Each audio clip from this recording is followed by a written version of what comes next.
Saleh was the focus for the New York Jets really from the beginning. Went in, had a Zoom interview to start off, and then you can always tell which candidate is the favorite for a team by who they bring in first. The Jets wanted very badly to bring Robert Saleh in first. Thought they might lock him in, seal the deal when he was visiting, but instead he continued his trip. Actually, traveled to Florida to go meet with the Philadelphia Eagles, and they kind of kept it open. The Jets met with Arthur Smith.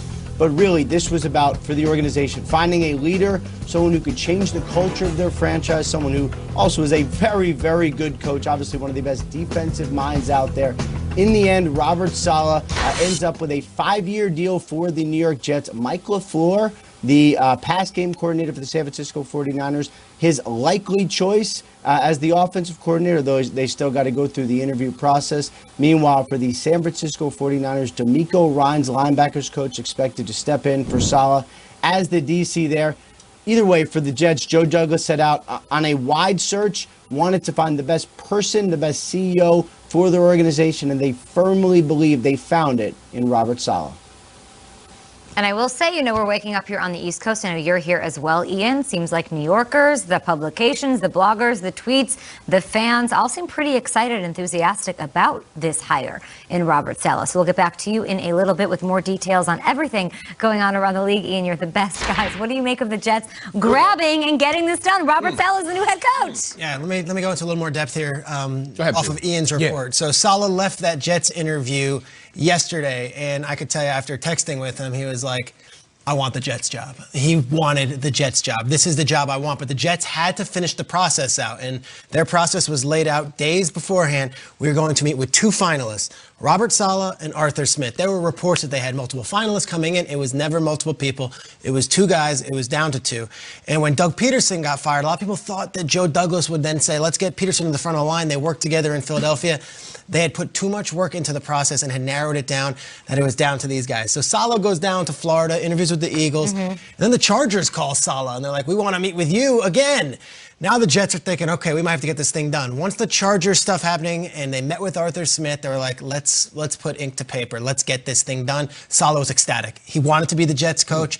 He connected so well with not only Joe Douglas, but Christopher Johnson, the owner, and then Jaime Elhai, who's the president. And together, they all felt like this was a connection that could be leadership for the Jets for the future. As for New York, Joe Douglas does deserve a lot of credit here because it would have been easier just to say, all right, I know Doug Peterson, I know Wink Martindale, we work together in Baltimore, let me just hire a friend. He had never met Saleh, ever, until Friday. And here we are, 1 week later, after a Zoom interview and an in-person meeting, and he's like, I'm going to put my name and 5 years and a lot of $1 million into this man, someone who I have no relationship with prior than a week ago. Saleh comes in here, and his story's going to resonate. Son of a construction worker, first generation Lebanese American, tough dude, family guy. Don't be fooled by all that screaming and all the pump-up stuff you see on the sideline. An intellect. It's his calm that players really respond to. He connects with them on that way. Intellect led the way on this one. And the last point, because Ian mentioned Mike LaFleur, who most likely will be coming, and that's Matt LaFleur's little brother. He's 34 years old. He was with Saleh in San Francisco. Sam Darnold's an interesting piece to this as well. And from what I gather, and this doesn't necessarily stay stagnant, fixed in time, but Sam Darnold has a significant chance of being on that Jets roster moving forward, or at least has an opportunity to still be on that Jets roster. When, if maybe another coach, or if it was the first overall pick, it might have been a different story. But the belief is the Shanahan system can get the most out of a quarterback, and if Sam Darnold is a capable quarterback, he might have a shot to stay on. Last thing, the 49ers, they're the first team to lose an assistant coach to another team who is a minority hire. With the new rules that Troy Vincent put in, the 49ers will get 2 third-round picks additionally from the league. Oh. And that is something to encourage having a pipeline of assistant coaches of color, minorities, that maybe the team's poach, you get rewarded for it in some way. So the Jets get their guy. The Niners, they promote D'Amico Ryans, as Ian said, and then the Niners also get 2 additional third-round picks, 1 this year and 1 next year. Wow. I'm glad you brought up Joe Douglas because oftentimes in situations like this, people can become partial to who they know. And through 6 degrees of separation, they end up hiring a familiar face. We call that the buddy system in the NFL. It's been happening for a century now. But I also feel like, you have to give them credit And also, the credit that Robert Saleh has been getting from his players is almost the ringing endorsement that you want to hear. You know, you can read the papers, you can listen to coaches, but guys like Richard Sherman, I mean, here it is right here. The New York Jets got a great one. Congrats to him. But even Richard Sherman during the season, the stuff he would say about Robert Saleh, he would say, you know, this guy doesn't get enough credit for what we're doing. With the amount of players that we lost, the guys that ended up on IR, we never make excuses. Never make excuses. How often have we looked at this Jets team and heard excuses coming from players, coming from coaches, coming from the front office, coming from the fan base? I don't believe he's going to be that guy coming in. Forget about those excuses. Don't tell me about the storm.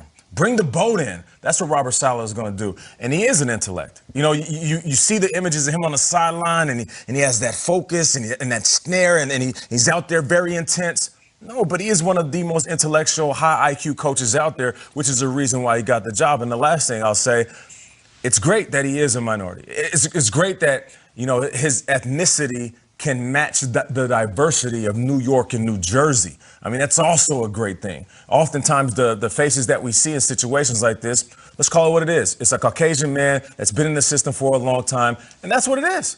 But now you're seeing more coaches getting opportunities. So the fact that he has all these things, plus when guys look in the mirror, when women look in the mirror that represent this New Jersey, New York area, it is a little bit different than your traditional white guy who's been a coach or an assistant coach for the last 15 years. This is a great hire for the Jets, but this is just getting started. We could say good job to the Jets. But Robert Saleh, you're going to have to come in and win some games. And just what a jolt of energy. What a lightning bolt. If you are a Jets fan today is a cool day to be a Jets fan. When do we say that? It is a cool, fun day to be a Jets fan who have not had a lot of them. We've got a decade of no playoff games.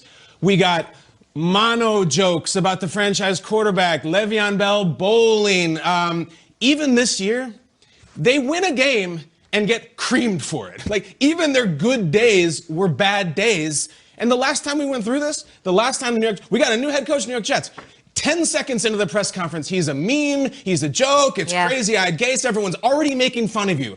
No. You got the crazy guy this time, but you got the maniac who's been to the Super Bowl, who's the son of a construction worker, who's shredded out of his mind, who's young, who's aggressive. This is a great day for the Jets. I feel like they won. This was the Jets. And you know what? The draft pick, maybe things work out like they're supposed to. Maybe that wasn't the biggest tragedy ever. I say S-A-L-E-H, Jets. Yeah.